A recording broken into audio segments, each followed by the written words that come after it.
এইটা নাকি আমার ঘর না, এটা একটা ছোটোখাটো জঙ্গল। হ্যাঁ, যাই হোক, যে যাই বলুক, আমার এই জঙ্গলেই ভালো, আমি এই জঙ্গলকেই ভালোবাসি।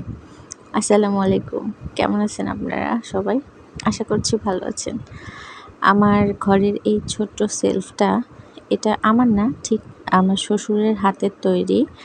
এটার বয়স প্রায় 20-30 বছর তো হবেই। শাশুড়ির ঘরে এক কোনায় পড়েছিল, তো আমি এটাকে নিয়ে এসে ঝেড়ে মুছে আমার যে ইনডোর প্লান্টসগুলো আছে, আমি তো ঘরে সচরাচর রেখেই থাকি ওদেরকে, তো ওগুলো এলোমেলো হয়ে থাকে, তাই চেষ্টা করলাম আজকে সোফার এই কর্নারটা যেহেতু ফাঁকা আছে, কর্নার সেলফটা এখানে দিয়ে দিই এবং কিছু গাছ দিয়ে দিই।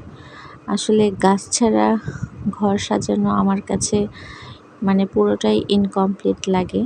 গাছ হলে কতটা সজীব লাগে ঘর, সেটা যারা গাছ পছন্দ করে তারাই জানে। এখন দেখেন কত চমৎকার লাগতেছে। আমি এখানে এমন কিছু গাছ সিলেক্ট করেছি যেগুলোতে পানি আমার খুব কম দিতে হবে, যেহেতু এটা কাঠের তৈরি এবং বার্নিশ করা আছে, পানি পড়লে বার্নিশগুলো নষ্ট হয়ে যাবে। এই জন্য আমি চেষ্টা করেছি এমন কিছু গাছ রাখার জন্য। আর মানি প্ল্যান্ট তো আমাদের সবার সব সময় পছন্দ, এটা তো সব সময়ের জন্যই শ্রেষ্ঠ, এটা আসলে বলার অপেক্ষা রাখে না। তো this is the final look. কেমন লাগছে আমাকে অবশ্যই কমেন্টস করে জানাবেন। আপনারা কে কে ঘরে গাছ রাখতে ভালোবাসেন সেটাও কিন্তু আমাকে কমেন্টস করে জানাবেন। তো যেটা বলছিলাম, আমি যখন এভাবে ঘরে গাছ রাখি তখন আমার হাজব্যান্ড প্রায় সময় বলে যে তোমার তো এটা জঙ্গল বানায় ফেলছো ঘরটাতে, এটা তো ঘর না, এটা ছোটোখাটো একটা জঙ্গল। তো যাই হোক, যে যাই বলুক, আমার এই জঙ্গলেই ভালো, আমার এই জঙ্গলে ভালো লাগে।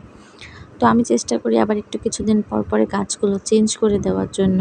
এতে করে হয় কি যে ওরা একটু রোদও পায়, আর রোদের গাছগুলো আবার একটু ছায়াও পায়, ঝিমিয়ে যায় না। তো এই গোলাপটা আমি কিনেছিলাম 70 টাকা দিয়ে, গাছটা 70 কি 100 টাকা আমার মনে নাই। তো ফুল দেয়া শুরু করছে আলহামদুলিল্লাহ। আর তার সাথে কালারফুল আরও ভাইব আনার জন্য আমি এই কুশন কভারগুলো সেট করেছি। এই তো, আজ ভিডিও এই পর্যন্তই। ভালো থাকবেন সবাই, আল্লাহ হাফেজ।